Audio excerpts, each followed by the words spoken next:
C'est parti. Bien, eh bien, bonjour. Donc, pour ceux qui ne me connaissent pas, je suis le président de l'IRCE et notamment du comité défense et de l'industrie. Et puis, donc, j'ai une carrière aussi dans la DGA qui me permet de connaître un petit peu le domaine et notamment. Alors, bonjour à tous, notamment les représentants des autorités civiles et militaires nationales et européennes, pas trop internationales aujourd'hui. Nous avons aussi quelques élus, quelques ambassadeurs ou anciens ambassadeurs, des attachés de défense et des représentants militaires européens aussi. Quelques généraux, merci de couper vos micros, et puis quelques grandes ou petites entreprises, notamment aussi des entreprises de conseil, quelques-unes, Bonjour et à puis quelques étudiants. Merci de couper vos micros, bonjour, merci. Voilà, on a commencé la conférence. Donc merci pour vos présences pour cette nouvelle visioconférence de 2021. On a fait un petit break entre les 15 premières et celle-ci, dans des domaines variés. Bon, là, on restera dans la défense, mais aussi l'industrie et la gouvernance. Et puis, donc, on pense à tous ceux qui n'ont pas pu assister, qui étaient aussi inscrits pour la première date et pas inscrits pour la seconde. Donc, je vous rappelle que vous pourrez poser vos questions avec le chat et Olivier donc qui va m'assister aussi pour cette visioconférence. Donc l'IGA, Olivier Gras, ancien haut responsable d'affaires industrielles à la DGA. On s'est côtoyé dès les années 90, conseiller spécial chez nous, m'assister aussi pour poser ces questions et recueillir vos questions. Voilà. Alors, comme je le dis, généralement, l'Europe est finalement le sujet dont les citoyens et les pays parlent le plus, sauf qu'ils n'ont pas toujours les mêmes lunettes. Donc, ça ne signifie pas toujours forcément tous marcher à l'unisson dans tous les domaines. On le voit aussi notamment sur ce sujet-là. Elle peut fonctionner par ses identités diverses par pays, au sein même de ces pays et par groupe de pays. Elle peut surtout agir et réagir dans des actions pour son intérêt commun et général, comme au profit de ses membres, notamment dans les domaines particuliers, comme aujourd'hui, de la défense, de la sécurité et des relations internationales. Dans le cadre de nos dîners, conférences et travaux sur la défense, on a fait une grande part à nouveau en début d'année, avec les visioconférences qu'on a faites, mais également dans nos cycles franco-allemands sur les modèles de partenariat et sur la recherche. Après une première conférence l'an dernier consacrée déjà à KNDS, mais sur la transformation digitale, c'était à l'école militaire pour ceux qui étaient là. Nous avions pu voir certaines approches techniques, mais aussi culturelles. Nous aborderons donc aujourd'hui à la fois un sujet de politique générale des organisations et sa concrétisation, je dirais, dans le cadre d'un projet, qui est celui de la gouvernance, la nouvelle gouvernance KNDS et du projet MGCS, Main Ground Combat System, avec le général de corps d'armée Arnaud Sainte-Claire-Deville, directeur des relations institutionnelles France et Europe du groupe Nexter et membre chez nous. Merci. Que nous remercions pour sa disponibilité et le contenu de cette conférence que vous allez voir qui s'annonce passionnante. Alors, petite biographie. Donc, Arnaud, qui vient de Saint-Cyr, alterner des postes de commandement au contact de la troupe et des postes en état-major. Tu débutes ta carrière au 3e Hussard en Allemagne. Ça, c'est un élément commun. Régiment que tu commanderas 20 ans plus tard, finalement. Alors, tu connais assez bien les relations franco-allemandes, notamment avoir suivi la scolarité de la Führungsakademie, l'école de guerre allemande à Hambourg, pour ensuite occuper des fonctions de chef d'état-major de la brigade franco-allemande à Mülheim.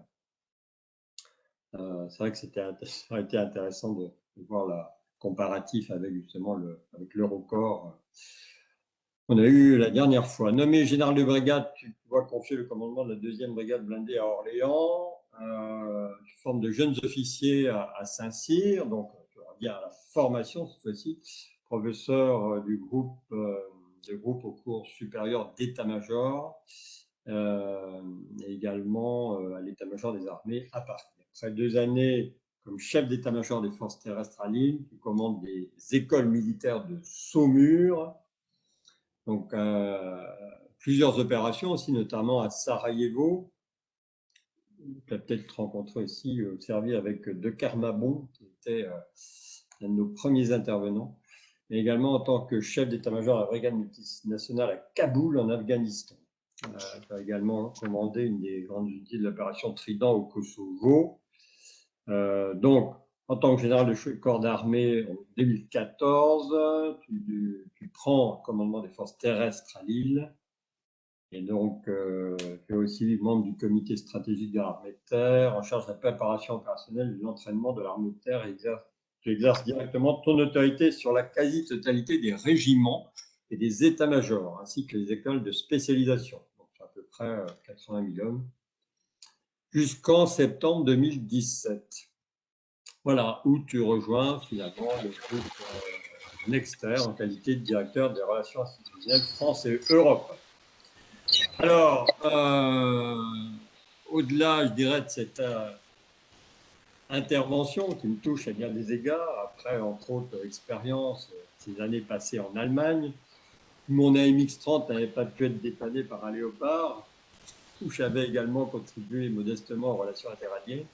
Après ce premier rapport de stage dans le cadre du gros programme franco-allemand, d'ailleurs, aussi, qui m'avait rapidement éclairé sur cette relation particulière de part et d'autre du Rhin, à la fois politique, technique, opérationnelle, industrielle et même commerciale. Puis mes travaux sur les panoramas de la stratégie de l'armement terrestre en Europe, dont celle de Giat Industries, l'audit de gestion de configuration du Charles Leclerc, mais aussi ceux du constat de maintenance si éloigné du Transal, on ne doit plus connaître, sans doute résolu avec la 400M, même si on parle de terrestre, il y a des parallèles qui doivent exister, comme les travaux de facilitation que j'ai pu faire sur la maintenance du moteur de l'hélicoptère Tigre, jugé à l'époque irréalisable entre étatiques industriels français et allemands, et qu'on a quand même réussi à faire. Donc j'introduirai par ces quelques mots, sans trop en dire, sur des sujets clés pour les dynamiques européennes. Alors d'une part, sur une organisation née dans ce qu'on appelle en coaching la douce violence, qui évolue normalement dans ces cycles, entre développeurs, consolidateurs, dans ces 4 piliers de politique générale que sont la stratégie, l'identité, la structure, la prise de décision, tout ça va vers ensemble, qui pourra prendre sans doute le chemin du modèle PSA de l'armement terrestre. C'était un article que j'avais écrit quelques années, image à la fois appréciée des deux côtés du Rhin, comme on l'a vu sur la transformation digitale avec l'appréciation du partenaire, ménageant des identités si différentes où il convient, mais il ne suffit pas de parler de la langue de l'autre pour comprendre les mots-clés à employer ou remplacer, avec une rationalisation pas à pas, au moins des bureaux d'études, comme l'a promis d'ailleurs d'aborder prochainement Carlos Tavares avec l'étape désormais de Stellantis. Alors, on va pouvoir faire un parallèle avec ce qui s'est passé. Alors, d'autre part, je dirais sur un sujet porteur, rempli de défis et ambitieux, au-delà de l'EMBT, le premier projet, donc déjà réaliste et réalisable, et déterminé dans le temps. Ça, c'est du coaching stratégique à travers le filtre de bien des réalités qu'on connaît, historiques, actuelles, qui semblent intéresser d'autres industriels d'ailleurs, ou d'autres pays potentiellement partenaires aux clients, ou peut-être le défi d'un prix ou d'un coût raisonnable sera-t-il atteint comme dans le civil avant peut-être l'aéronautique y parvienne, parce qu'on dit toujours que les coûts des programmes d'armement sont X fois ou racines de fois plus chers que les coûts civils. Ben, pourquoi pas cette fois-ci y arriver, où il faudra sans doute penser constamment maintenance et MCO, ça c'est mon grand dada, en amont des processus, avec encore des aspirations, des savoirs, des savoir-faire et des savoir-être différents. peut-être aussi que le MCO remporte aussi certains marchés, comme nos amis de chez Dassault savent le faire aussi. Et enfin, qui rentre parfaitement dans le nouvel élan de politique de structuration, de ce que les initiés appellent généralement la BITD, la base industrielle technologique de défense européenne. Rajoutons une unie dans la diversité, ainsi que dans la rationalisation des armements européens à travers le Fonds européen de R&D industriel de défense, pour ne pas le confondre avec d'autres fonds opérationnels, réalisé en interdépendance donc avec les politiques de défense UE et OTAN, que tout le monde n'est pas au même diapason encore une fois, mais aussi sans doute de segmentation d'avenir sur la base d'éléments communs et spécifiques. Voilà. Cher Arnaud, j'ai bien trop parlé déjà et je te laisse enfin la parole. Bien. Eh bien, écoute, merci beaucoup. Merci à tous de bien vouloir m'écouter quelques instants. Je vais articuler mon propos en deux zooms. Un premier zoom sur la nouvelle gouvernance de KNDS et puis un second sur le programme MGCS au stade où il se trouve aujourd'hui. On t'entend faiblement.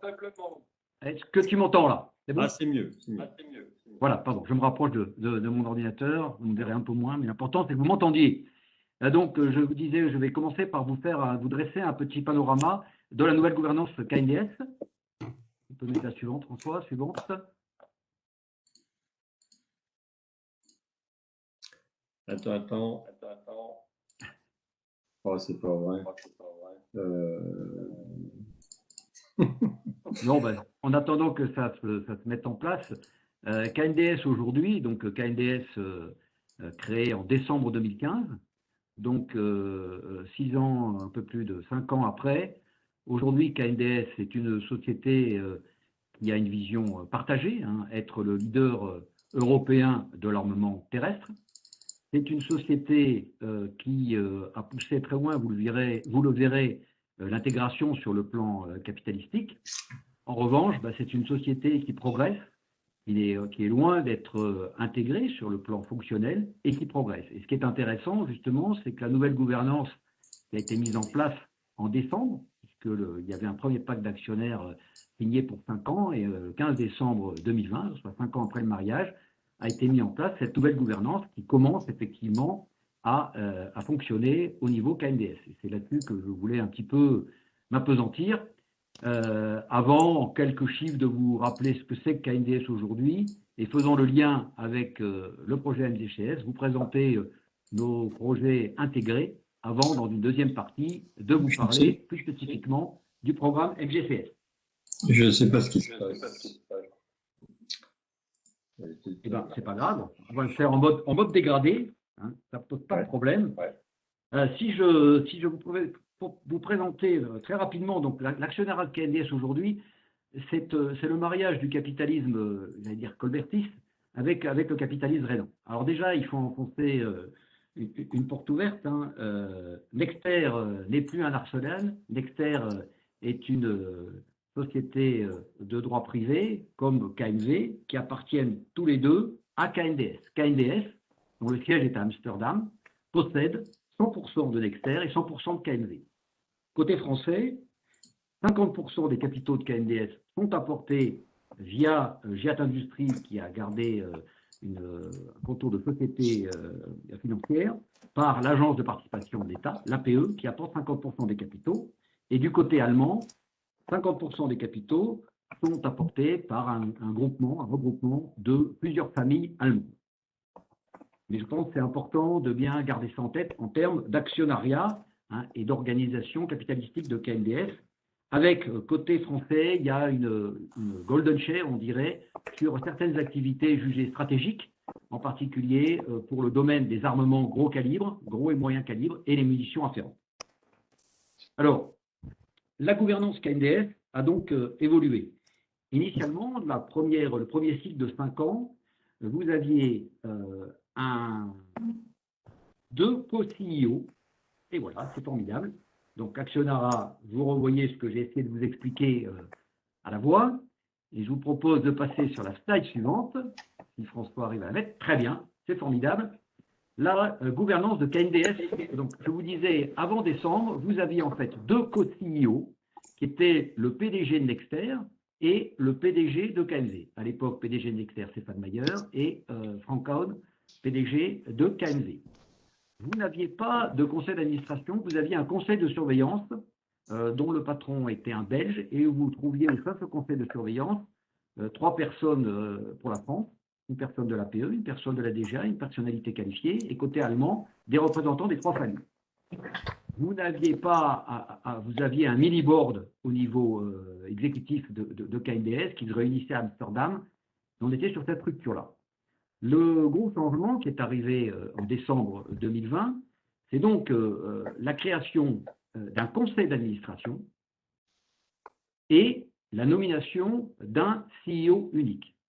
Avec, et c'est important, parce qu'on a pu lire, c'est toujours pareil, si on voit le verre à moitié vide, d'aucuns ont dit oui, Nexter est complètement germanisé, maintenant le président de KNDS c'est un Allemand. Quand on regarde le verre, une logique plutôt de verre à moitié plein, quand on regarde le montage qui a été mis en place, vous avez un président du conseil d'administration d'une nationalité et un CEO de l'autre nationalité. Donc, pour le premier cycle, vous avez Frank Hahn qui a pris donc la présidence, qui a pris la présidence effectivement de KNDS. Et au niveau du conseil d'administration, c'est Philippe Petit-Colin, ancien PDG de Safran, qui est le président du conseil d'administration. Si on rentre maintenant dans la composition de chacune des différentes instances, donc je vous l'ai dit, un conseil d'administration, c'est quand même un signe fort pour aller vers un peu plus sur le plan fonctionnel par rapport au pouvoir d'un conseil de surveillance, donc un conseil d'administration, dans lequel vous trouvez bien sûr le président, vous trouvez, c'est le seul exécutif, le patron de KNDS, et vous trouvez 4 représentants français, vous retrouvez l'APE, la DGA, 2 personnalités qualifiées, 4 représentants allemands, 2 représentants des actionnaires et 2 personnalités qualifiées. Donc un conseil d'administration à parité franco-allemande, mais dont le président est un Français. Au niveau exécutif, KNDS, la création, et ça c'est vraiment nouveau, d'un comité exécutif, d'un ExCom, présidé par Frank Hahn, patron de KNDS, et dans lequel vous trouvez des représentants de Nexter et de KMV ayant, au sein de ce comité exécutif, des fonctions KNDS. Vous trouvez ainsi le directeur général de KMV, Ralph Ketzel, qui est en charge des programmes de KNDS. Et vous trouvez le directeur général de Nexter, Nicolas Chamussi, qui est en charge des opérations de KNDS.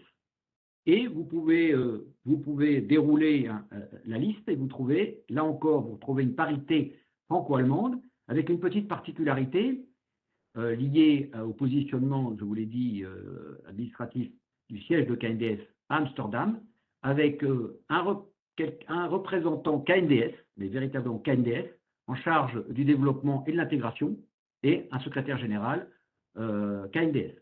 Ces 2 personnes étant de nationalité hollandaise. Et pour le reste, vous retrouvez la parité franco-allemande exacte dans les représentants au sein de ce comité exécutif.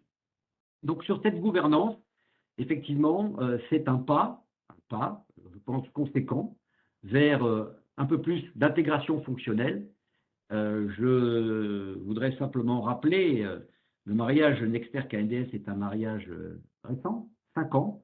Quand on regarde des entreprises comme NBDA et Airbus, elles sont arrivées à un degré d'intégration et il a fallu compter en quelques décennies avant d'arriver au résultat. Donc je pense que c'est un jalon important dans la gouvernance de KNDS et dans l'efficacité, l'efficience de KNDS. Alors pour illustrer qu'est-ce que c'est que KNDS aujourd'hui, pourquoi la diapo suivante. Juste quelques chiffres clés. Ce qui est important de savoir, c'est que les 2 sociétés, quand elles se sont mariées, étaient à peu près à parité en termes d'effectifs, en termes de chiffre d'affaires. Aujourd'hui, on a un KMV qui est en phase de production, donc qui a un chiffre d'affaires un peu plus important que nous.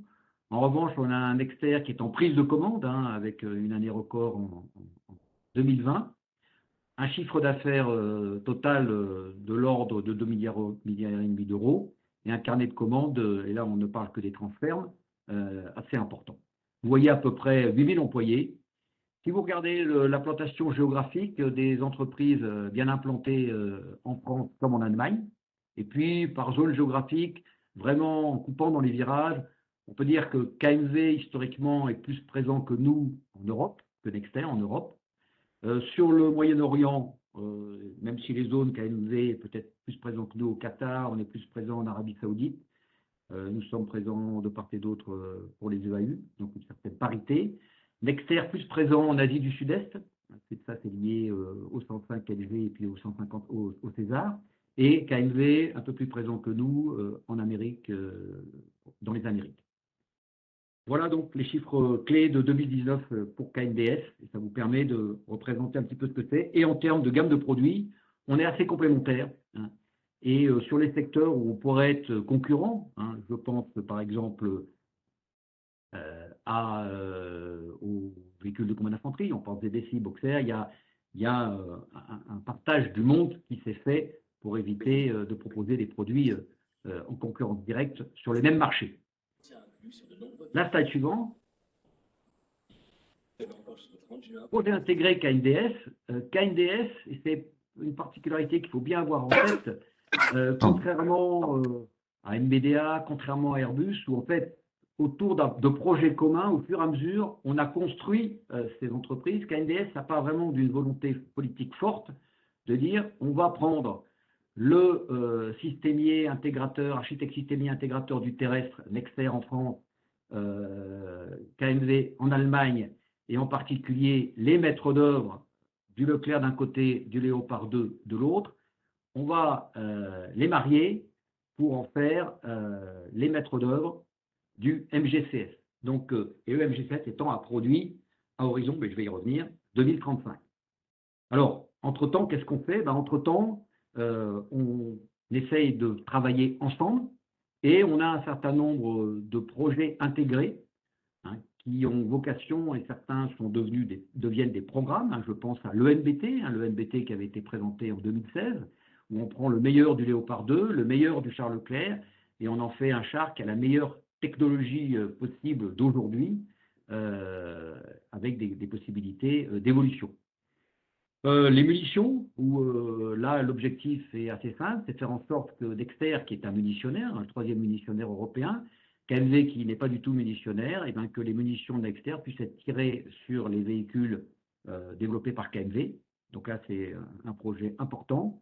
Sur l'artillerie, là aussi une veille et des réflexions sur des projets communs. Et puis ça me permet de faire la transition, le MGCS, dont je vais maintenant vous parler. La suivante.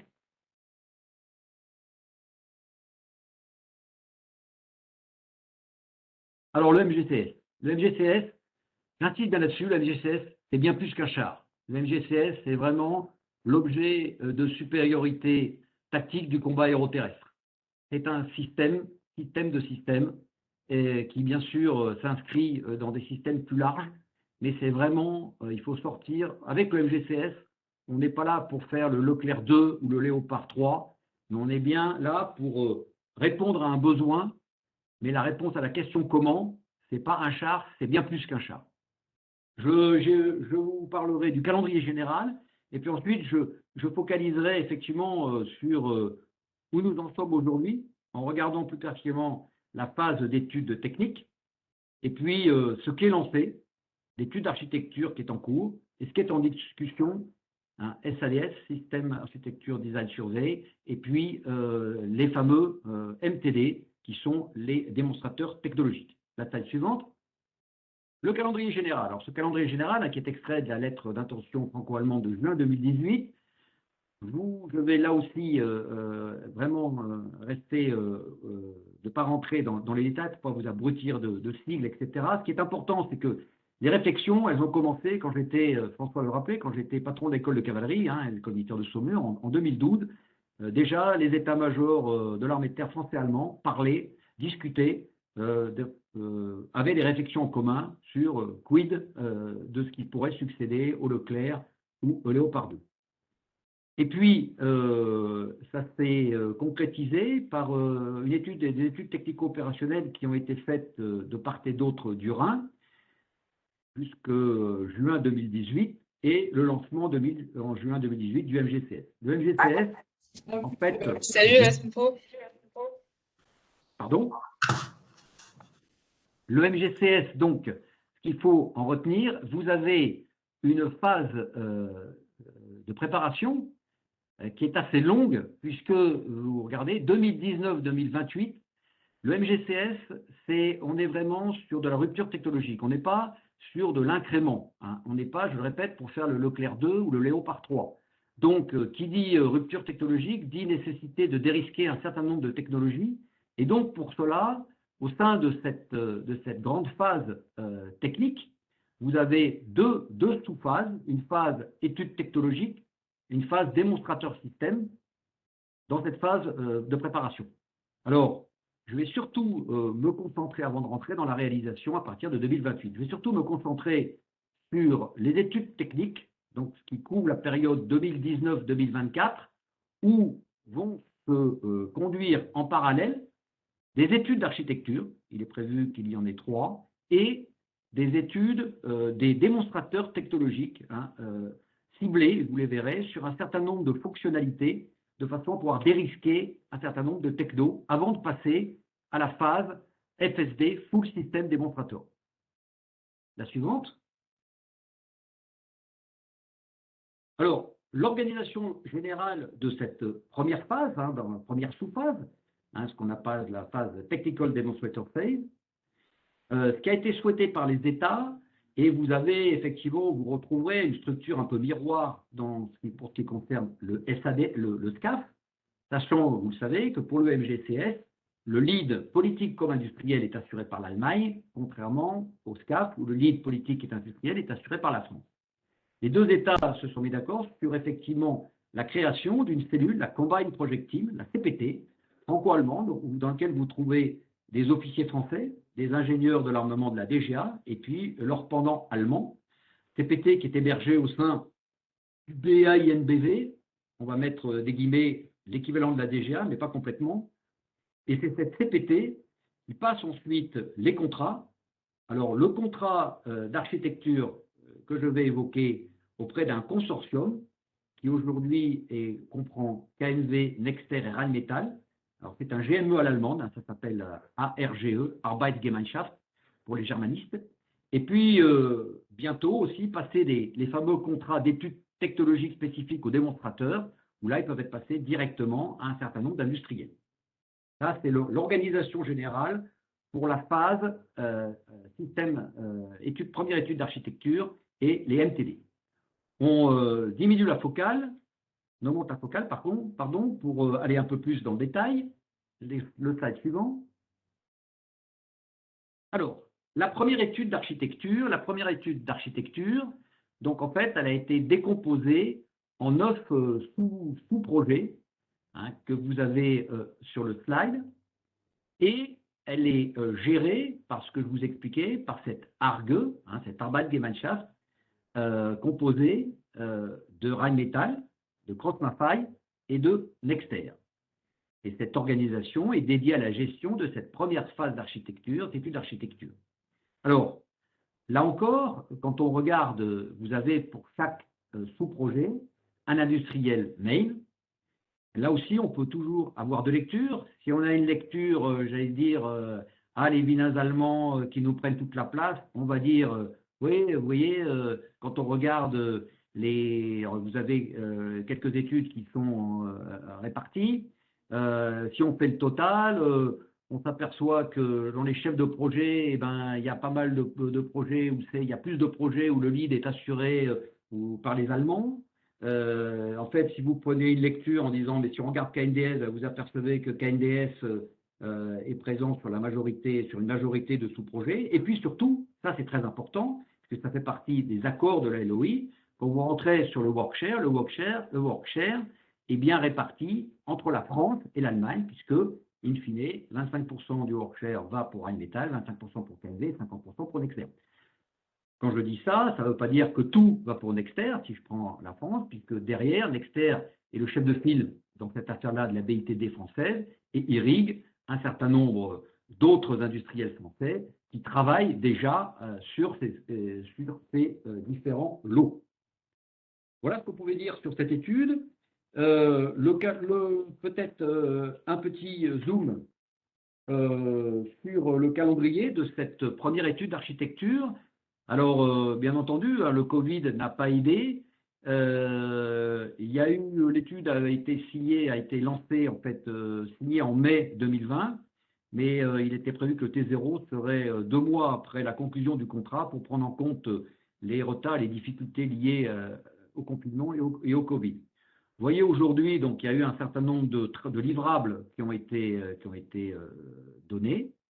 Qu'on se rapproche d'un jalon important, hein, je vous ai marqué où on se trouvait, hein, en juillet, où là, le LARG va proposer différentes architectures candidates, première étape, avant de proposer des deuxièmes séries d'architectures candidates à la fin du contrat.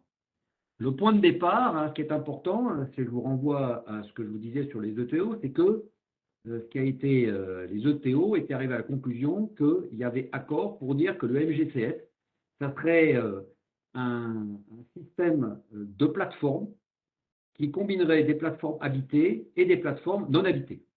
Ça, c'était le point de départ qui était le point de convergence des ETO qui avaient été menés de part et d'autre du Rhin. Et donc, aujourd'hui, à travers l'étude d'architecture, c'est d'essayer, c'est de faire converger, hein, vous voyez sur la partie gauche du slide, des points qui étaient communs, mais des points qui étaient aussi un petit peu différents pour avoir un concept unique. Ça, c'est lancé, c'est en cours, et ça marche. Slide suivant. Par exemple, je vous montre un exemple tout à fait générique. Hein, ne sortez pas de là en disant « ça y est, je sais ce que c'est que le MGCS hein ». Et juste pour vous montrer un petit peu un ordre d'idée, à quoi ça pourrait ressembler. Vous trouvez un certain nombre de plateformes hein, de différentes classes. Vous trouvez la combinaison hein, de plateformes habitées et inhabitées. Vous voyez qu'il y a un premier objectif où on a une majorité de plateformes habitées, une seule plateforme qu'on n'envisage pas habitée, et puis une cible où on augmente la part des plateformes habitées. On a une date qui reste à limiter. Vous voyez, en termes d'armement, hein, des plateformes qui portent un canon, des plateformes qui portent des missiles, des plateformes qui portent des canons de calibres différents, des armes à effet dirigé. Vous voyez, aujourd'hui, et c'est l'objectif du SADS, c'est effectivement de proposer à la CPT et ensuite donc aux États des choix parmi différentes articulations, différentes plateformes et différentes articulations. La suivante. Les MTD. Alors, les fameux Main Technical Demonstrators. Au total, 13 MTD ont été identifiés. Alors, je vous les liste hein, par grand domaine. Vous en avez bien sûr un sur la mobilité, vous en avez un sur la protection, vous en avez un qui concerne l'effecteur, hein, avec aussi bien la partie canon, hein, le MTD 02, les missiles, les armes à énergie laser, les armes à ondes électromagnétiques. Vous avez la problématique robotique. Vous avez les réflexions sur le missile HBM. Ça, ce sont des MTD liés au domaine effecteur. Vous avez des MTD liés à tout ce qui concerne le C4I, avec en particulier un MTD sur les problématiques de simulation, les problématiques de navigation et de mobilité automatique, séquences de feu automatique, le combat collaboratif, bien sûr, et puis tout ce qui concerne surveillance, détection, reconnaissance, identification. Et parmi cet ensemble de 13 MTD, l'objectif, c'est les deux États se sont mis d'accord pour identifier 8 MTD que vous avez à droite, hein, de 1 à 8, considérés comme prioritaires et qu'il est prévu de notifier, c'est l'objectif actuellement, de les notifier en 2021. La suivante. Alors, ce qui est en discussion aujourd'hui. Donc, le 20 janvier, début d'année, la CPT a identifié pour chaque MTD une paire d'industriels, considérés comme les, on va dire, les best athlètes, une paire d'industriels, un Français, un Allemand, pour chacun des MTD. Et puis ensuite, il y a eu toute une phase qui s'est terminée, qui a été surtout en février-mars, pour ces différents pairs d'industriels ont été convoqués à Coblence pour avoir des réunions d'information technique sur le contenu de la consultation. Alors aujourd'hui, il y a des choses qui sont, donc je vous laisse lire les couples d'industriels retenus. Et là encore, vous retrouverez une parfaite parité. Vous avez 8 industriels français, 8 industriels allemands. Ce qui est agréé, c'est que, in fine, sur chacun de ces binômes, vous aurez un prime et vous aurez un main contractor. Le main contractor étant à considérer, j'allais dire, comme un sous-traitant plus, mais ce ne sera pas un co-traitant, mais c'est bien un sous-traitant avec un certain nombre de prérogatives particulières du prime. Ce qui est agréé, c'est qu'in fine, vous aurez autant de Français prime que d'Allemands prime sur les 8 MTD. Ce qui reste à définir, c'est effectivement qui est prime et donc, à contrario, qui est MCP. C'est en cours et l'objectif est effectivement, compte tenu du calendrier électoral allemand, de faire en sorte que l'ensemble de ces 8 MTD puissent être notifiés au Bundestag d'ici fin juin, puisque la dernière session parlementaire allemande a lieu à l'été, en juin, puisqu'après on rentre dans la période de campagne électorale avec un nouveau Bundestag qui sera élu en septembre. Voilà ce que je pouvais vous dire sur le MGCS aujourd'hui, ce qu'est KNDS aujourd'hui. J'ai à peu près tenu les délais, j'ai même gagné quelques minutes. Je ne voulais pas vous abrutir par des slides, vous abrutir par des acronymes dans tous les sens, de façon à pouvoir échanger avec vous et répondre dans la mesure de mes connaissances à vos questions. Merci beaucoup. Merci Arnaud, merci bien ces éclaircissements. Je vois que l'écho est encore là. Je vais vite m'arrêter de parler. Je vais te soumettre à la traditionnelle question de baguette magique avant d'aborder d'autres. Alors, une double question de baguette magique parce que ton exposé a été en 2 parties. Donc, si tu avais donc une baguette magique pour atteindre des objectifs, mais pas illusoires, mais réalistes et réalisables, où tu pourrais l'utiliser pour gagner du temps, franchir certains obstacles, souvent réputés infranchissables, enfin.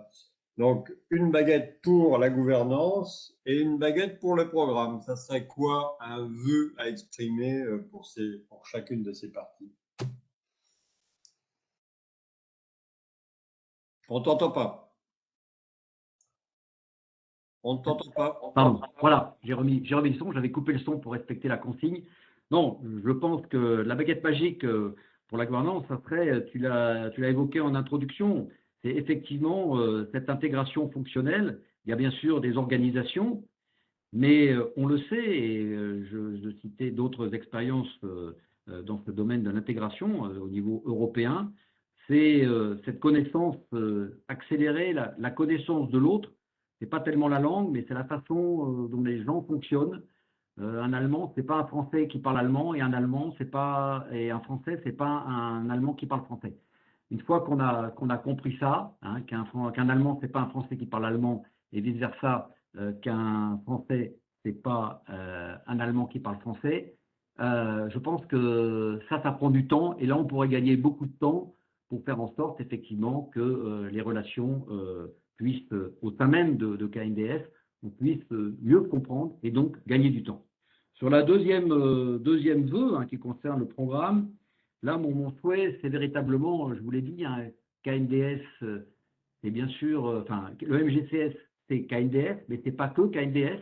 Il y a d'autres partenaires, français, allemands, et véritablement, le vœu serait que tout le monde soit vraiment dans cet esprit de coopération. Vous l'avez compris, le MGCS est un programme ambitieux. On parle de rupture technologique. On est sur un programme horizon 2035-2040. Les MGCS que nous concevons aujourd'hui, ils seront sans doute encore en service à la fin de ce siècle. Et donc, il faut absolument qu'on soit à la fois sur cette logique de rupture. On n'est pas là, je le répète, pour faire le Léopard 3, ou on n'est pas là pour faire un canon de 132 mm, puis un plus gros canon de 143, ou encore un plus gros de 147 mm. On est vraiment là pour être dans cet esprit de rupture. Et puis, la coopération, c'est aussi, je pense, c'est important, c'est travailler ensemble, c'est ne pas être les uns comme les autres dans une position hégémonique en disant c'est moi qui fais, c'est moi qui suis le chef et puis vous vous taisez. On a besoin de tous et on a besoin vraiment de travailler dans cet esprit de coopération. Donc à la fois dans les esprits sous l'angle techno, on est vraiment dans une rupture, on n'est pas là pour remplacer un char par un char, et c'est bien une rupture technologique importante. Il faut avoir donc cet esprit d'innovation derrière, et puis ensuite, sur le plan industriel, savoir trouver la bonne position des curseurs. Il ne s'agit pas d'être hégémonique d'un côté ou de l'autre. Voilà les vœux que je formulerai. Ok, merci. J'ai quelques questions avant de passer la parole à Olivier. Et on a déjà, ah oui, j'avais pas vu, on a déjà pas mal de questions au chat. Et on avait une question aussi par la députée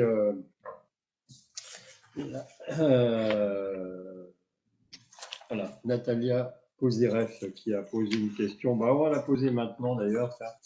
C'est une question enfin, générale, mais la difficulté, elle parlait de la difficulté de coopérer entre les pays et de parvenir à des accords équilibrés entre les industriels. Alors moi, je vais rajouter surtout, enfin, quand j'étais dans la stratégie, on définissait des partages de production. Une fois que j'ai fait de la maintenance, j'ai vu les choses autrement. Et j'ai découvert effectivement que quand on partageait un moteur à 50-50, pour parler d'un moteur, mais là on peut parler de tourelle et châssis, dans un moteur, même si on faisait 50-50, celui qui récupérait la partie chaude gagnait beaucoup plus parce qu'il avait plus de business finalement, une fois que la maintenance était là, même si on avait fait 50-50. Donc effectivement, des accords équilibrés, comment on peut imaginer ces accords vraiment équilibrés ou est-ce que finalement, en connaissance de cause, il y a une répartition particulière?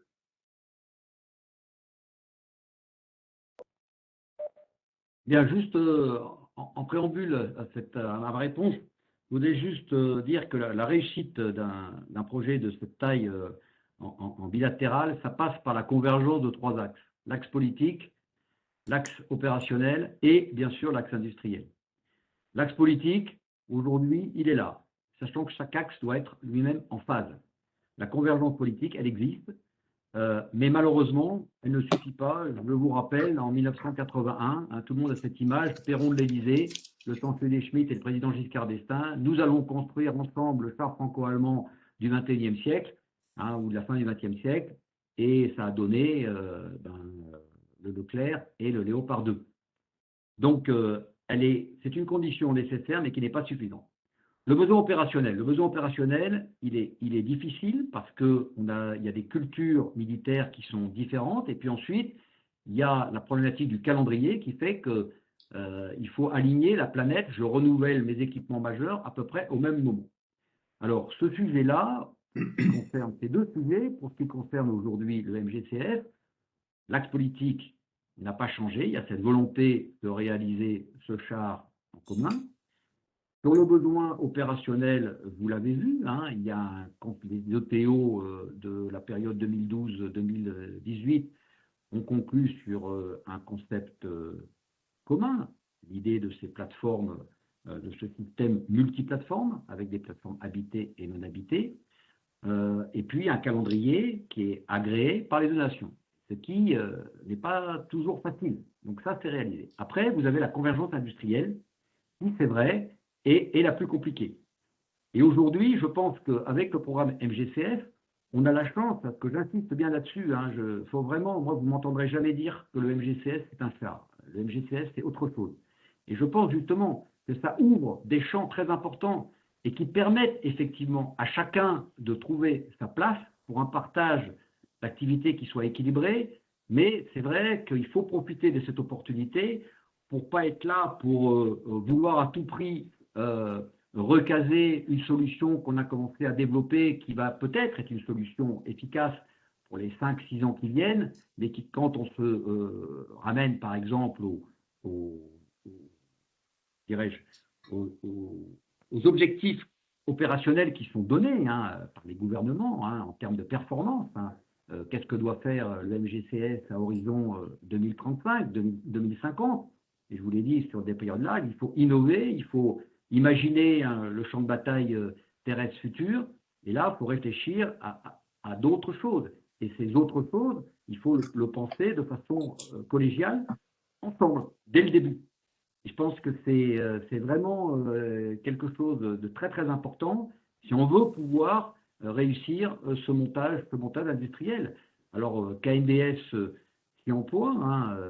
Aujourd'hui, ce sera peut-être une question qui sera posée. Ça a été un choix des deux États, dans un premier temps, effectivement, d'avoir Nexter, Rheinmetall, KNV, mais croyez bien que Nexter et KNV travaillent de façon coordonnée, parce qu'aujourd'hui, on est sur une des toutes premières phases du programme, mais que demain, les organisations qui seront retenues seront sans doute différentes de ce qui a été mis en place pour la première phase.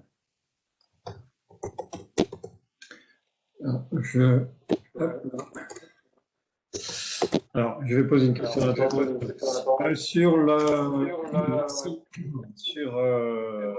est-ce qu'on peut revenir sur le fait que le siège soit aux Pays-Bas? Est-ce que c'était parce qu'on n'a pas choisi ni la France ni l'Allemagne, finalement? Et est-ce qu'on peut reparler du management? Est-ce qu'on imagine un management fort quand même? Parce que c'est un peu ce qui opposait l'OCAR d'ailleurs à la gouvernance DGA qui, 1,2 m vaut 2, alors qu'on avait toujours dit qu'il en fallait 4. Donc l'OCAR milite pour un management de programme fort. Et là, on a quand même 2 industriels, voire 3. Donc est-ce que dans le management de programme fort, est-ce qu'on va y arriver? Et puis, voilà, déjà ces 2 questions-là. Première réponse, le choix d'Amsterdam, il obéit à plusieurs contingences. Effectivement, c'est à mi-chemin entre les délais pour faire Munich ou Kassel, Amsterdam, ou faire Paris-Amsterdam, c'est à peu près du même ordre, donc on est vraiment à mi-chemin. Il y a aussi des considérations d'ordre fiscal, voilà. Mais c'est un positionnement qui a été très vite déterminé, mais donc dans toute la phase amont, 2010-2015, avant d'arriver au mariage de KNDS. Ensuite, sur le management, là, ce qui est certain, c'est qu'à travers la nouvelle gouvernance, je vous l'ai dit, on a quand même une gouvernance qui est beaucoup plus opérationnelle. Je ne suis pas un spécialiste du droit, enfin des affaires, mais je sais qu'un conseil d'administration, ce n'est pas la même chose qu'un conseil de surveillance. Un conseil d'administration, très clairement, derrière, il y a un certain nombre de domaines, dont la stratégie, qui bénéficie d'un comité spécial du conseil d'administration sur la stratégie, et donc ça doit donner les leviers qui permettront effectivement de rendre KNDS plus opérationnel. Et puis, on a ce comité exécutif, l'EXCON, qui a été mis en place par Francon, mais là c'est tout récent, ce que je vous lis, c'est ayez bien à l'esprit que les décisions ont été annoncées en décembre 2020, que Philippe Petit-Colin est arrivé fin février comme président du conseil d'administration, et que Nicolas Chamussi, le directeur général de Nexter, est arrivé au 1er avril. Donc, il faut que ce Texcom trouve son rythme de croisière et puisse effectivement, à ce moment-là, dans l'esprit de ce que tu disais, pouvoir faire une gouvernance qui soit un peu plus opérationnelle pour renforcer l'efficacité de KNDS en tant que KNDS. Bon, j'en ai d'autres encore, mais je passe la parole à Olivier pour la suite. Merci, mon général, pour cette brillante présentation. C'était un magnifique programme co-alban. Comme vous l'avez souligné, il y a effectivement une convergence à 3 niveaux.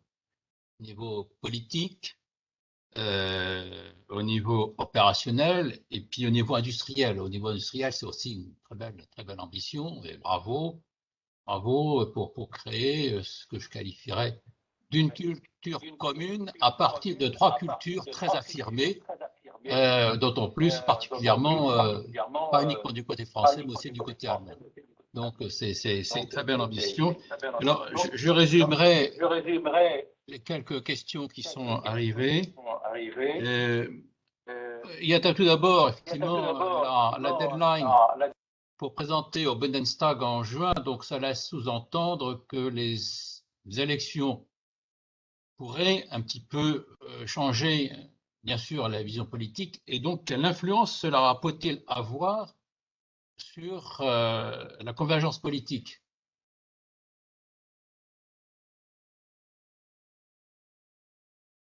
Oui, oui, pardon. Oui, allez-y. Oui, donc c'est vrai que l'objectif, vous savez que le système allemand, c'est que toute autorisation d'engagement supérieure à 25 millions d'euros, en fait, c'est la jurisprudence qui fait ça, doit passer sous les fourches codines de la commission des finances du Bundestag. Et donc, il y a cette volonté forte de pouvoir effectivement ne pas attendre des élections pour pouvoir faire voter par le Bundestag ces autorisations. C'est la même chose pour le SCAF. Alors après, quid du nouveau du Bundestag qui pourrait arriver en septembre? Alors bien entendu, c'est quelque chose qui est regardé de près. Je ne suis pas là encore, je reste à ma place en tant qu'observateur, comme tout citoyen, de ce qui se passe dans mon pays et dans ce qui se passe aussi en Allemagne, et connaissant un peu la vie politique allemande. Il y a de bonnes chances qu'on ait pas un parti unique qui puisse gouverner l'Allemagne, mais encore les fameux contrats de coalition, avec un acteur important, qui sera sans doute incontournable, qui sont les Verts. Et je pense, et ça c'est très important à avoir en tête, c'est que les Verts allemands ne sont pas les Verts français. Les Verts allemands ont eu leurs problèmes entre ce qu'ils appelaient les réalos, les réalistes, et puis les fundistes, les fondamentalistes. Ils se sont réglés la feuillure il y a un certain nombre d'années, et on a des Verts allemands qui, je pense, un certain nombre de députés qui sont des fins connaisseurs des problématiques de défense. Et il ne faut pas, alors après, c'est de la politique fiction, mais il ne faut pas penser qu'il puisse y avoir d'énormes bouleversements dans le cadre de l'arrivée au pouvoir d'une coalition verte-noire, les Verts et puis la CDU. Voilà. Alors après, bien sûr, la problématique, c'est que si les contrats ne sont pas notifiés, validés par le Bundestag d'ici juin, le programme prendra de facto du retard, parce que vous connaissez la vie politique allemande, la culture du consensus allemand. Le consensus allemand, c'est personne ne peut dire oui, mais tout le monde peut dire non. Et donc, ça met un peu de temps avant de se mettre en place, et c'est sûr que le fait de notifier les contrats plus tard sera une conséquence sur le calendrier du programme. Mais sur le programme en lui-même, mon appréciation de situation, c'est de penser que ça ne mettra pas en péril le programme du côté politique, d'un point de vue politique.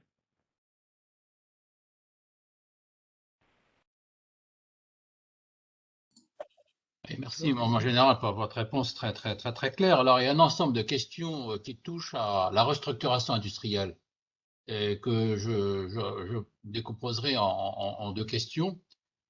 Tout d'abord, est-ce que le consortium a envisagé ou envisage-t-il de recourir au FED, Fonds européen de défense, hein, qui quand même un montant malgré tout significatif, qui œuvre bien pour de faciliter la restructuration de l'industrie, de la soutenir, l'industrie donc européenne, qui correspond également un petit peu à la philosophie de ce regroupement, qui est bien de restructurer l'industrie de l'armement terrestre.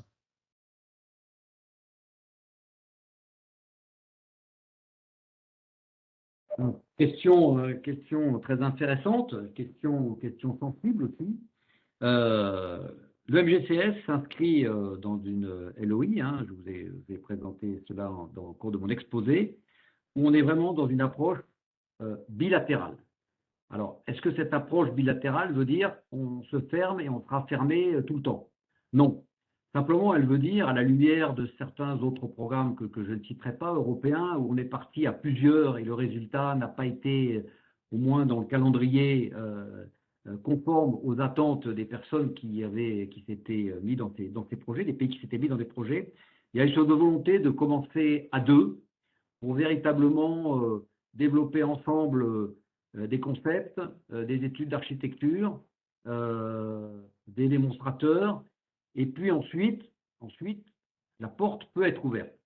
Elle peut être ouverte avec certains pays qui pourraient rejoindre, et puis elle pourrait être ouverte, et c'est dans la lettre d'intention de dire que le MGCS pourrait être, mais à des horizons qui ne sont pas des horizons de court terme, hein, mais des horizons qui sont quand même dans le plan, la période financière européenne, donc 2021-2027, hein, le Multi-Financial Plan du budget européen, donc de pouvoir faire appel, dans un deuxième temps, à des financements européens. Donc je pense qu'il faut bien avoir ça en tête, c'est véritablement lancer le programme dans la phase de concept, dans la phase d'architecture en franco-allemand, et puis l'ouvrir dans un deuxième temps à d'autres pays et utiliser effectivement les possibilités qui vont être offertes par le Fonds européen de défense.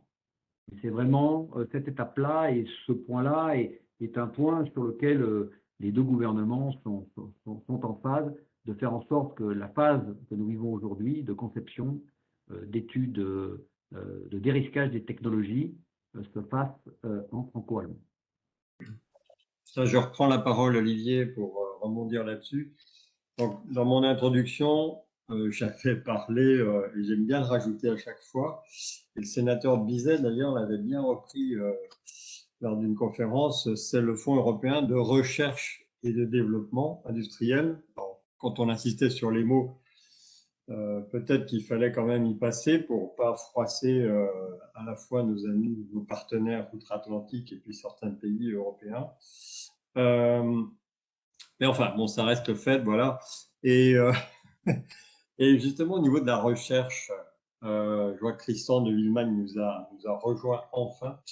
Est-ce qu'il y a des liens? J'ai cru comprendre qu'il y avait des liens forts avec l'ISL, mais est-ce que l'ISL qui fait la part entre le franco-allemand, mais à part l'ISL, enfin déjà, parlons de l'ISL, et puis en dehors de l'ISL, est-ce qu'il y a une part recherche qui est vraiment très importante et on mise là-dessus, et notamment aussi, pour revenir sur un point que j'avais abordé, pour atteindre cette fois-ci, pas uniquement des éléments techniques, mais faire en sorte que le coût et le prix du char pourrait être comparable à ce qu'on peut trouver peut-être dans le civil et pas, encore une fois, enfin, beaucoup plus cher que...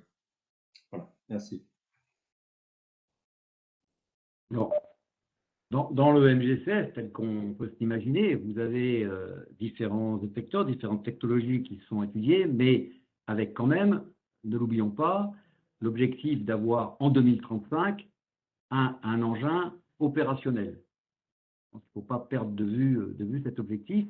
Et si vous parlez je rebondis sur ce que vous expliquiez concernant l'ISL et concernant la partie dans les actions préparatoires du Fonds européen de défense, hein, la partie recherche, sur lequel, avec l'ISL et avec Naval Group, nous avons remporté le contrat Pylôme pour des études sur le canon électromagnétique.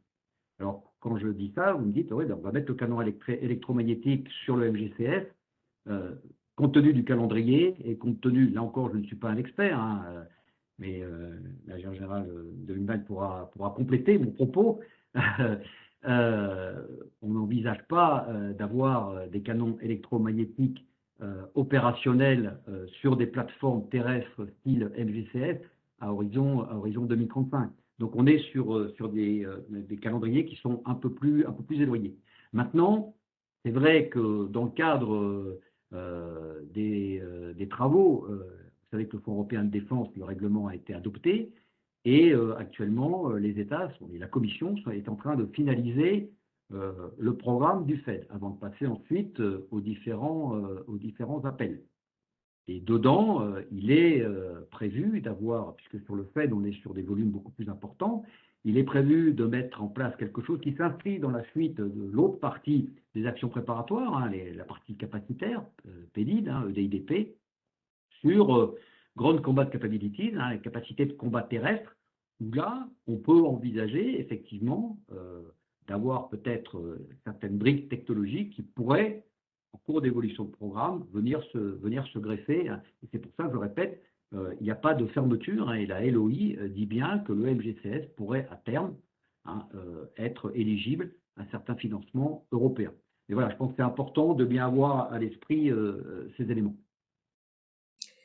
Je te remercie. D'ailleurs, quand tu dis que l'MG16 n'est pas un char, dans les slides, on dirait plutôt voir un bateau. Mais ça, c'est pour le rapport avec, avec Naval Group, peut-être, je ne sais pas. Juste un dernier point, on va passer la parole à Olivier. Quels sont les apports de Rheinmetall en termes de gouvernance ou en termes techniques?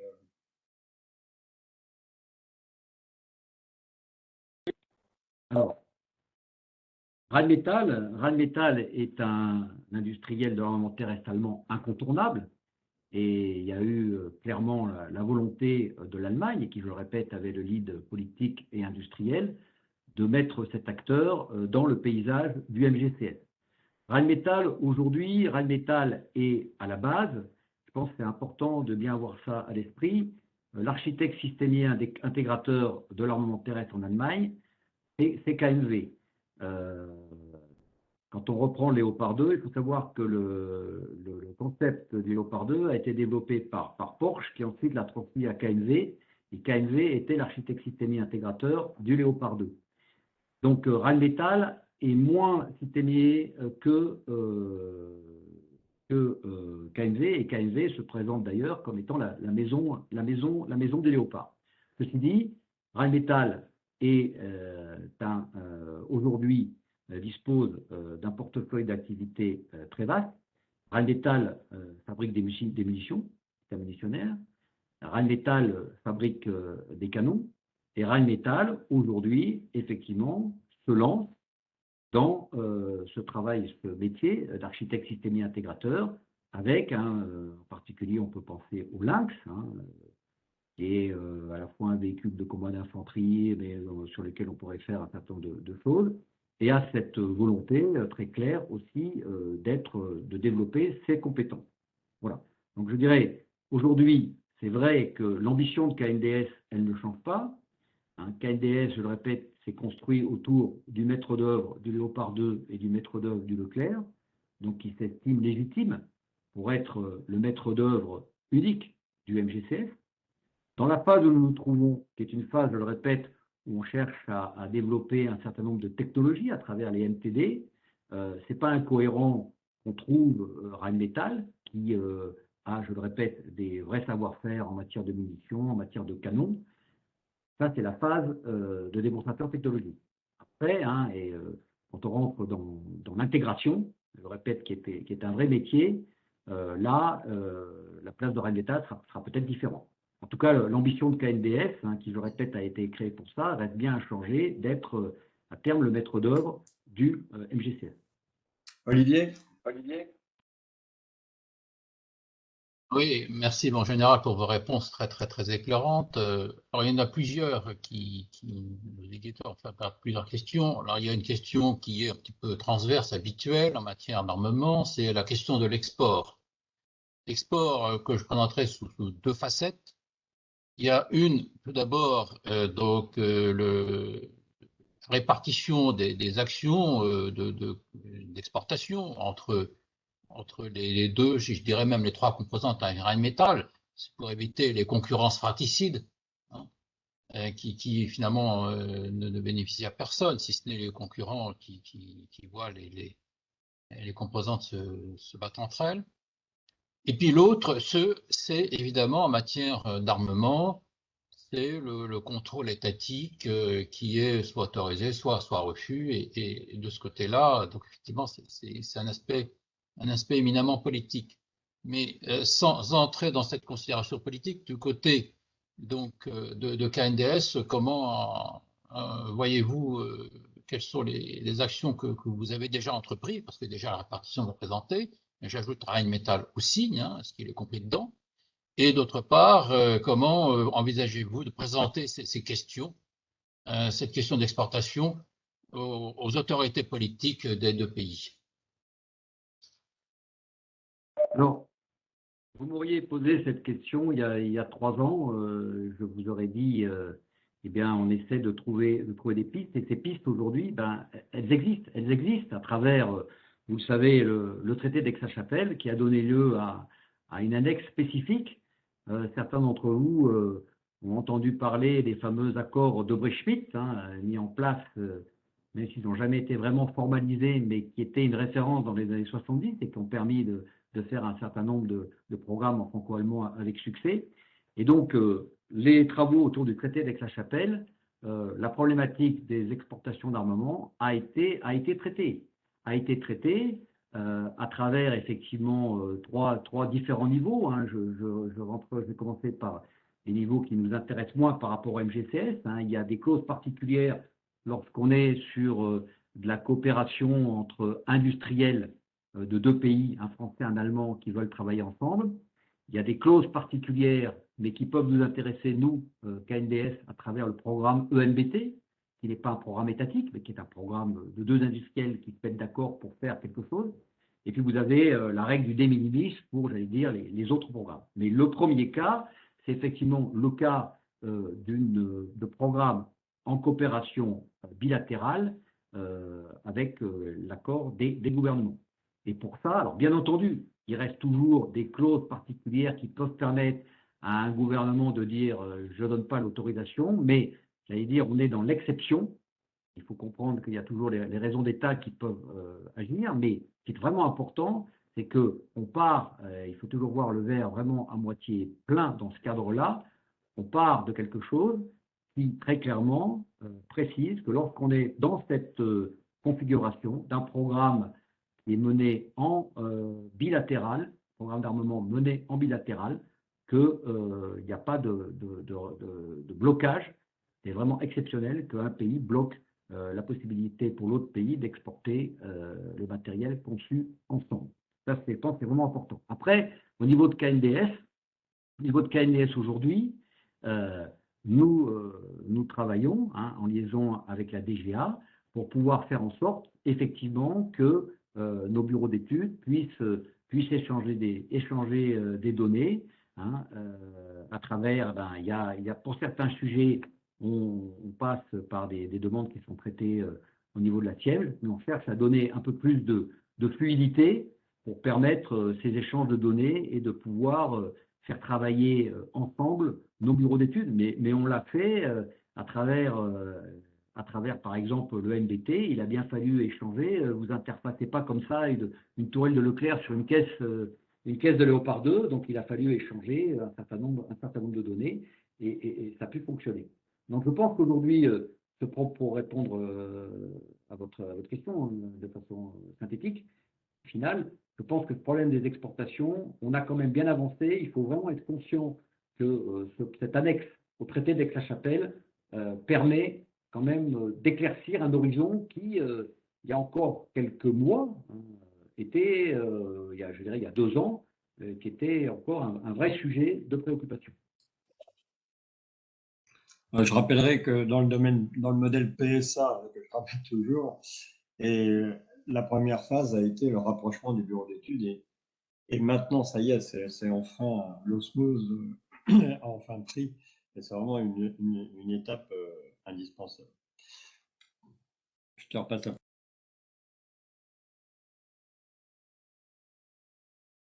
Oui, merci. Mon général, effectivement, je suis tout à fait raison. Ce traité d'Aix-la-Chapelle est un élément fondateur et donc c'est une très bonne chose. Bon, une question un peu plus générale, mais qui est vraie pour, je dirais, tout industriel. Une question un peu classique. Comment le MGCS se situe-t-il par rapport à la concurrence, hein? Par exemple, il y a les actions dans le domaine russe. Récemment, nous avons vu une déclaration des Britanniques en disant qu'ils ont le meilleur char du monde. Enfin bref, comment positionnez-vous votre produit par rapport à la concurrence? Aujourd'hui, à horizon 2035, hein, qui est celui du MGCS, il n'y a pas vraiment de produits concurrentiels hein, qui soient sur le marché. On a aujourd'hui la montée en puissance, effectivement, hein, de, de l'armata soviétique. Bon, des réflexions qui sont lancées du côté des Américains. Bon, le meilleur char du monde, le Challenger 3, peut-être va-t-il être le meilleur char du monde, mais ça sera sur un horizon relativement court. Ce qu'il faut bien comprendre, et j'insiste bien là-dessus, hein, c'est cette notion de combat multiplateforme qui est quand même quelque part une vraie révolution conceptuelle de pouvoir combiner des plateformes habitées, des plateformes non habitées. Et ça, c'est quand même une vraie révolution.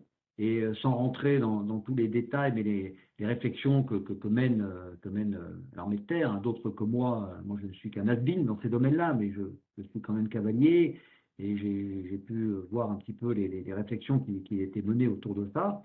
C'est une vraie rupture en termes d'organisation du combat, de capacité de reconfiguration, d'adaptation à la mission sur des délais très rapides, de pouvoir s'intégrer dans des boucles plus larges. Et c'est vrai qu'il faut raisonner véritablement système combat collaboratif, un système de combat collaboratif terre, dans lequel le MGCS, et c'est important, trouvera toute sa place dans Scorpion, hein, aujourd'hui, demain dans Titan. Et là, la valeur ajoutée que apporte ce système au sein de ce concept Scorpion-Titan, je ne vois pas aujourd'hui de concurrence, et même nos camarades allemands hein, qui veulent aussi que le MGCS s'intègre dans leur système LBDO, hein, Land Database Operation. Le LBDO est aujourd'hui vraiment à l'état de projet, alors que Scorpion, lui, est une réalité très concrète. Hein. Quand je dis Scorpion, c'est le système d'information combat Scorpion et les premières étapes du combat collaboratif. Donc je crois que là, on a véritablement, avec le MGCS, hein, je répète, ce système de combat de supériorité tactique au niveau aéroterrestre, intégré dans cette sphère du combat collaboratif, un vrai avantage comparatif.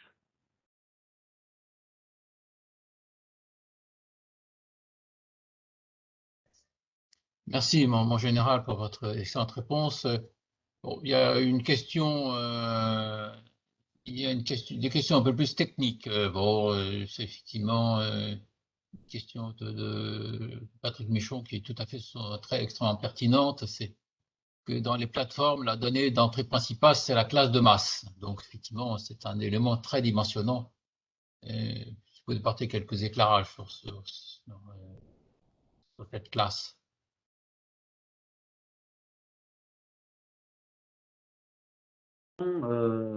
Peut-être, François, tu peux me remettre le slide que je présentais les deux modèles là, vas-y, c'est défilé encore un peu, encore. Celle-là, top, voilà. Voilà. Donc aujourd'hui, hein, on est sur, dans les réflexions, hein, aujourd'hui, on est sur deux classes hein, en termes de tonnage. Hein. On est, on va dire, autour d'une plateforme qui pourrait être la plateforme commandement. Hein. C'est sûr que plus vous avez de personnel, plus vous avez de nécessité de protéger ces personnels, donc plus le poids peut être important. Et on est aujourd'hui sur des classes qui pourraient être de l'ordre. Hein. Alors là aussi, je ne sais pas s'il y a les RCE, il y a du chatabouche, mais il ne faut pas sortir de là en disant ça y est, je sais que le MGCS, ça va être des classes 55 tonnes,5 et 43 tonnes,2. Non, l'ordre de grandeur aujourd'hui, on est sur deux types de classes. Une classe plutôt autour de 60 tonnes et une autour de 40-50 tonnes. On n'a pas mis le Chatham House au départ.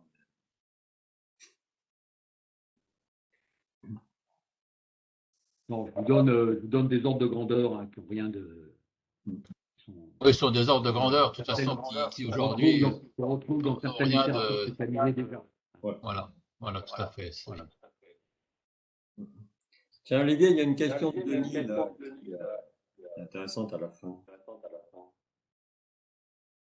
Oui, c'est une question enfin, qui rejoint un petit peu celle de la restructuration de l'industrie. Et donc, est-ce que dès à présent, vous avez des pays qui frappent à la porte pour rejoindre le MGCS? Le moment venu, bien sûr. Oui, non, il y a un certain nombre de pays européens hein, qui se manifestent hein, avec aujourd'hui, vous avez les Anglais, il peut y avoir il y a les pays qui sont même hors UE, la Suède, vous avez euh, les Hollandais, les Polonais. Enfin, il y a un certain nombre de pays qui sont intéressés, alors à différents degrés. Il y en a qui ont fait des démarches officielles, il y en a d'autres qui font dire qu'ils sont intéressés, mais le MGCS intéresse un certain nombre de pays européens aujourd'hui. Arnaud, est-ce qu'on peut dissocier intéressé pour fabriquer et ou acheter? Alors, aujourd'hui, je ne peux pas répondre à cette question. Je ne peux pas répondre à cette question. Cet intérêt, il n'est pas détaillé. Enfin, dans les connaissances que j'ai, il n'est pas détaillé. Je ne peux pas vous dire si c'est pour acheter, pour participer. C'est sûr que certains pays aimeraient être le plus tôt possible dans la phase de préparation hein, pour pouvoir prendre en compte leurs besoins spécifiques. Et d'autres sont sans doute plus dans une logique d'acquisition. Mais pouvoir discriminer, vous dire tel pays c'est plutôt acquisition, tel pays c'est plutôt participer à la préparation avec derrière bien sûr un objectif d'acquisition, aujourd'hui c'est un peu tôt pour le savoir. J'avais cru voir que les Polonais s'étaient engagés, retirés. En tout cas, il ne faut pas voir Visegrad comme un ensemble cohérent de toute façon aussi. J'aimerais revenir sur l'export. Quand on a lancé la 400M, encore une fois l'aéro, mais bon, c'était pas que pour remplacer les Transal, hein, c'était aussi le marché des C130. Hein. Est-ce que finalement, bon, même si encore une fois, MGCS c'est pas qu'un char, ça va bien au-delà de remplacer les Léopards et les Leclerc, même si le Léopard a un marché extraordinaire aussi.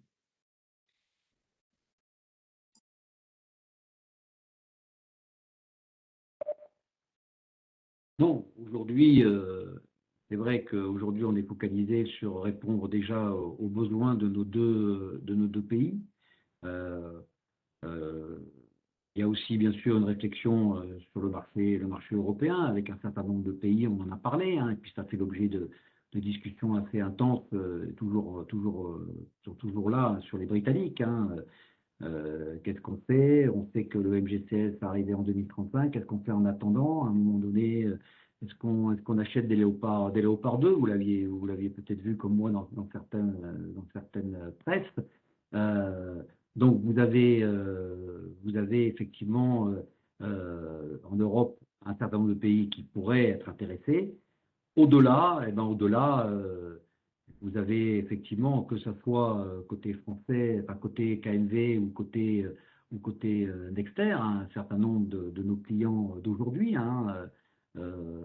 qui pourraient à terme être aussi intéressés par le MGCS.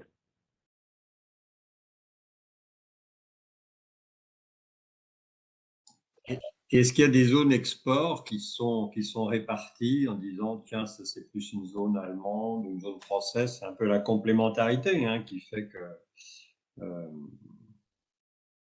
cette coopération finalement qui a un effet alors là aussi, tout ça, aujourd'hui, ça se met en place et vous avez peut-être fait, tu peux repasser le deuxième ou troisième slide sur la gouvernance KNDS. Vous voyez sur la partie KNDS Export Marketing and Sales. Et là, c'est le directeur commercial de KNV qui, au sein de l'Excom, a cette mission. Et là, cette mission, ça ne prend pas du tout en compte, bien sûr, les ventes domestiques, donc France ou Allemagne. Et donc, il y a cette volonté au niveau du comité exécutif de réfléchir effectivement sur une démarche cohérente.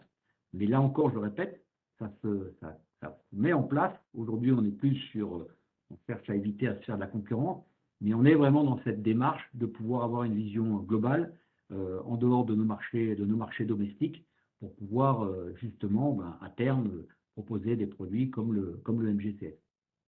Mais pas que, puisque avant, on est déjà sur cette réflexion à travers notre projet EMBT.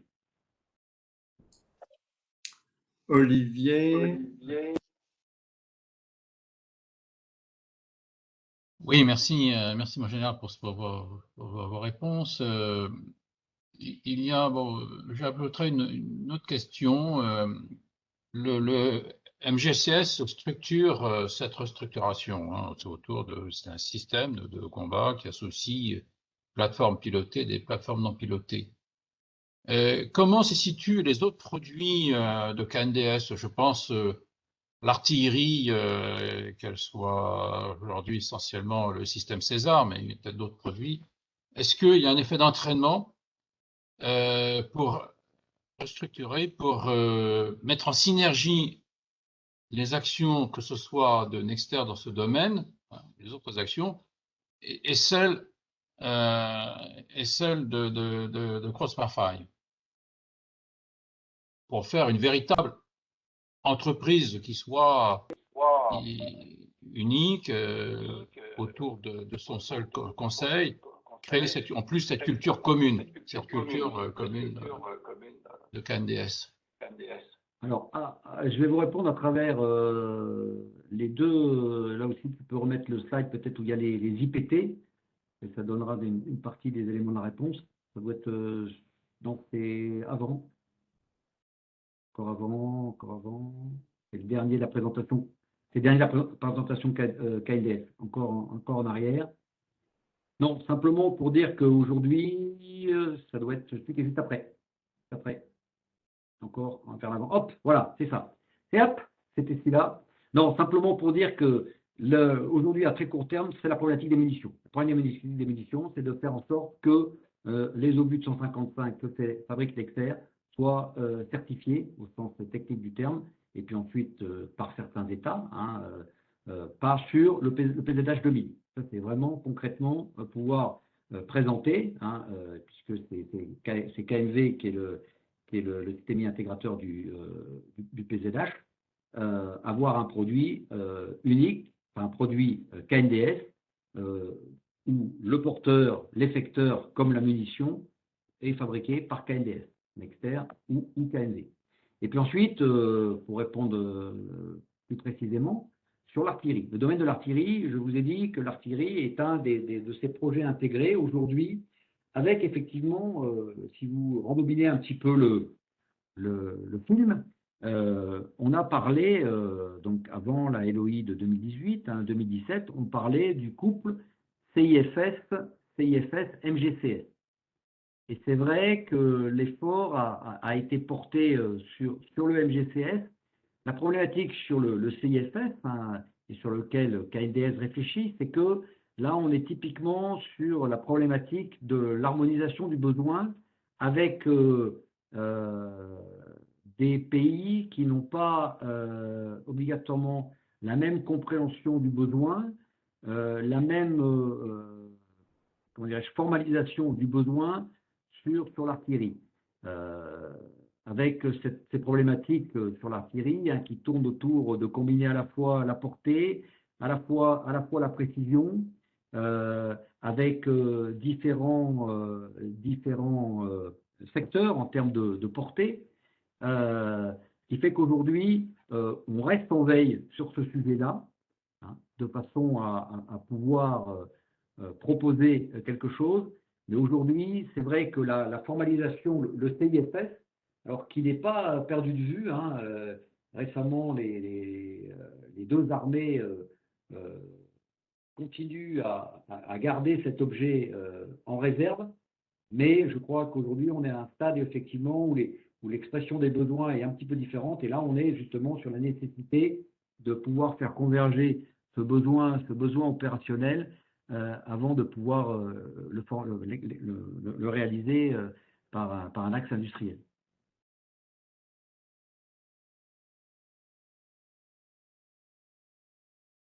Voilà, on arrive à la fin. Donc, merci Arnaud, hein, pour ta disponibilité et puis les réponses qui sont très limpides aussi et j'imagine transparentes et puis sans boule de cristal, hein, au moins sur des choses sur lesquelles il est possible d'avancer, mais sans imaginer. Enfin, il reste toujours une part d'incertitude et c'est bien parfois de le rappeler sans justement avoir ces certitudes, notamment dans ce cadre franco-allemand. Et puis on a, c'est vrai qu'on se rappelait les mots, hein, on a parlé des mots, mais tu étais là aussi au dîner avec au précédent ambassadeur d'Allemagne à Paris qui insistait sur les mots, effectivement, commencer par les mots, mais comme tu l'as dit, il faut savoir aussi en remplacer, parce que même en franco-allemand, quand on parle de fédéral, comme on ne comprend pas la même chose, autant prendre un autre mot finalement, ou qui met tout le monde pareil. Et c'est pour ça que je reviens aussi sur cette management de programme aussi, même si le politique, même si parfois le technique, on l'a vu dans des négociations à l'OTAN, ailleurs, quand le technique avance, souvent le politique qui bloque, mais aussi au niveau technique, de temps en temps, il faut essayer d'avancer dans le même diapason. Et c'est pas toujours facile, je rappelle, au niveau de la gestion de configuration, hein, les Allemands disent, oh, non, c'est inné chez nous. Sauf quand ils se plantent, quoi. Donc, mais bon. Alors, c'est vrai qu'on a rappelé les aspects budgétaires, hein, on a eu des craintes, hein, pour l'Eurofighter, enfin, chez les Allemands. Là, ça réapparaît un petit peu au niveau du char. Bon, l'Allemagne a des décisions politiques qui sont pas forcément toujours compréhensibles par la France. Et puis après, il y a tous les autres pays qui sont derrière ce beau projet, qui sera, j'imagine, fédérateur, hein, pour tout le monde. Et puis on va encore une fois regarder ce qui se passe au niveau de nos amis des pays du centre Europe. En tout cas, merci à toi Olivier aussi d'avoir recueilli toutes les questions qui ont été posées. Merci, je vois que Joachim Bitterlich, enfin beaucoup de gens sont encore présents, donc c'est très bien, merci. Et par contre, je vous donne rendez-vous. Alors, on va recommencer un peu le rythme des visios. Et la prochaine, alors moins fréquente, hein, parce qu'on en faisait une ou deux, voire trois par semaine. Mais je vous annonce déjà une qu'on vient de caler ce matin. C'est le 7 juin. On va toujours parler d'industrie, mais de nouveau avec Nicolas Petrovitch, c'est le président de Siemens France, qui intervient maintenant souvent chez nous.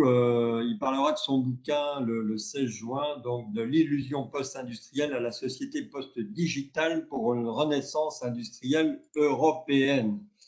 Donc, je l'ai mis aussi en parallèle avec l'article qu'on avait produit sur la segmentation industriels. Et puis, donc, il y aura d'autres choses aussi. Et puis, on espère recommencer nos dîners au mois de septembre, en plus de toutes les conférences qui arrivent, qui sont à reprogrammer.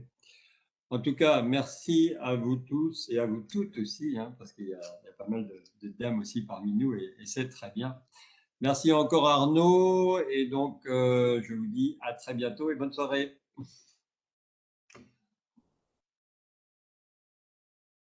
Merci, bonne soirée. J'imagine que les supports, on peut les envoyer. Oui, oui, oui, il n'y a rien de...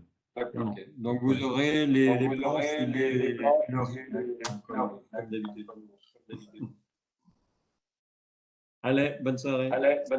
Merci.